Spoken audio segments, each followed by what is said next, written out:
So then I went to the post office, and after that, of course, I had to go to the grocery store, and then I was getting low on gas, so I stopped by the. Oh, hey everybody! Have you ever talked to a flower? This is my first time too, actually. Have you ever had a flower talk to you? Never. Well, I want to teach you today about an artist who the flowers talk to.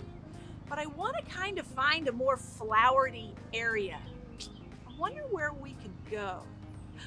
I've got the perfect location. Have I got a story for you?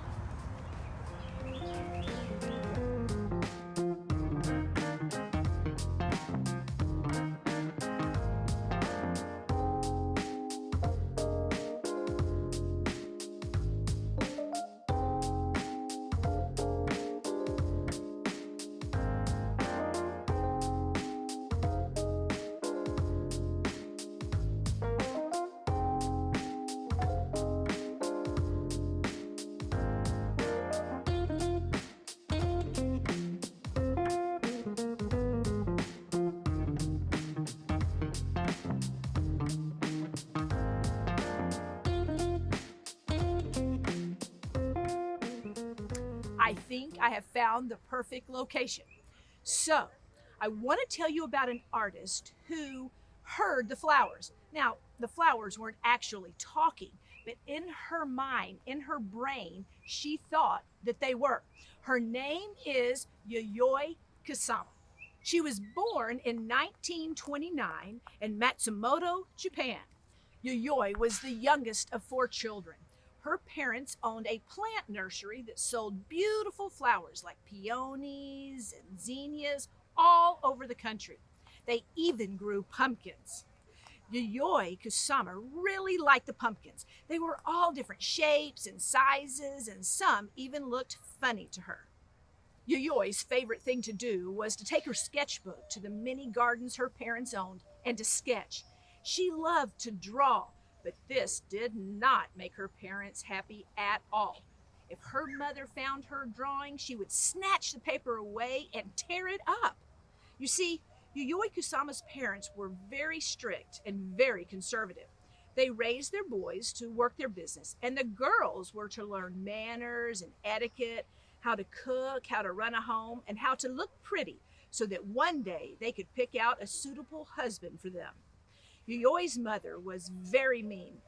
She often hit her. Yayoi would sneak down to the gardens to draw in order to escape the torment. One day, something very, very scary happened to Yayoi.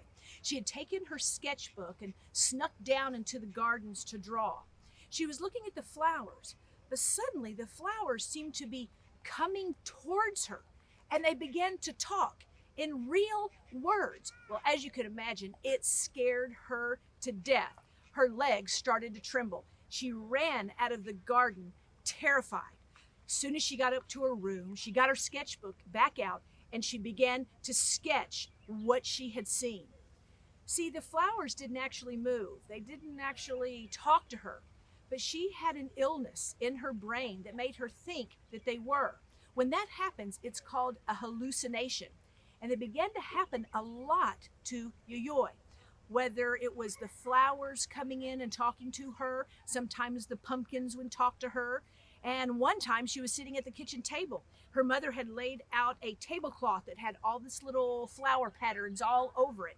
And they began to talk and move.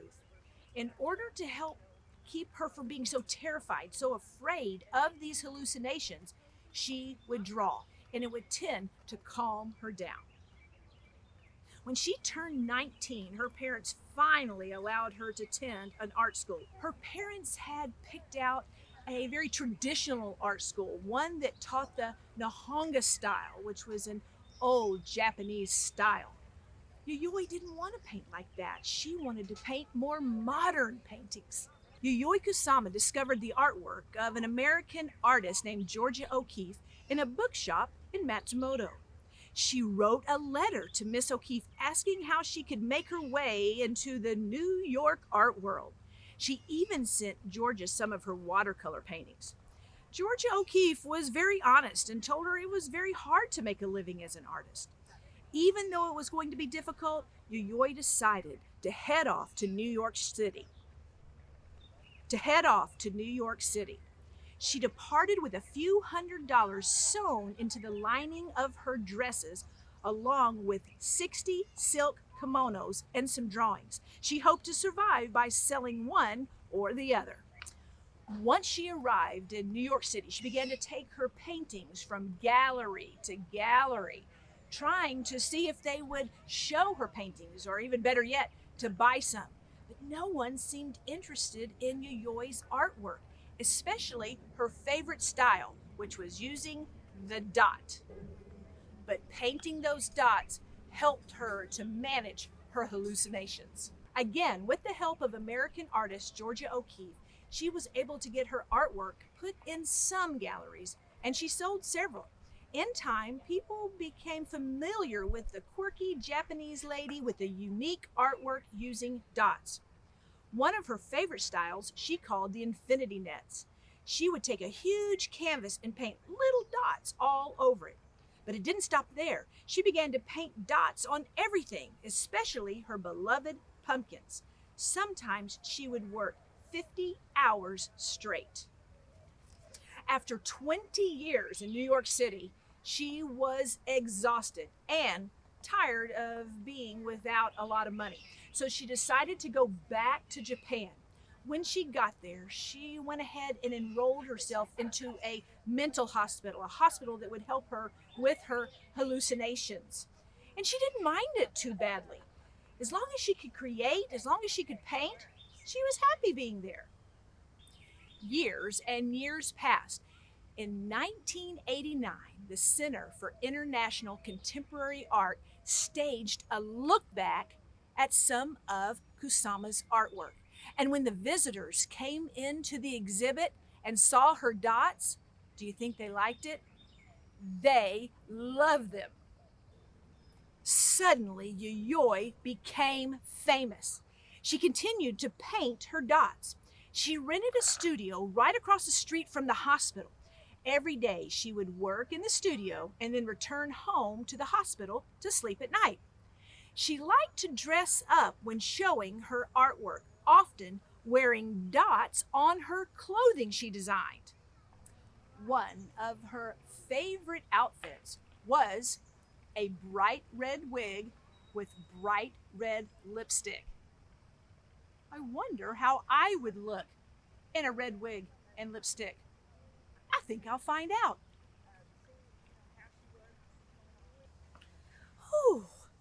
So, how do I look? Probably not as good as Yayoi. Let me show you a few of her pictures.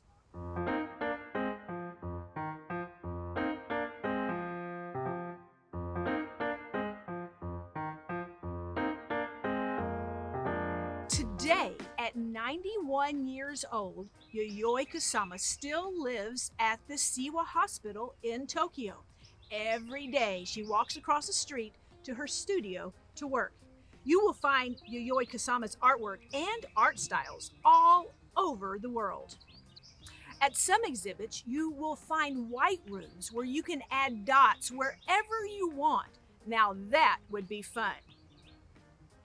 I want you to keep tuning in because we're going to have a very fun activity to do following this video.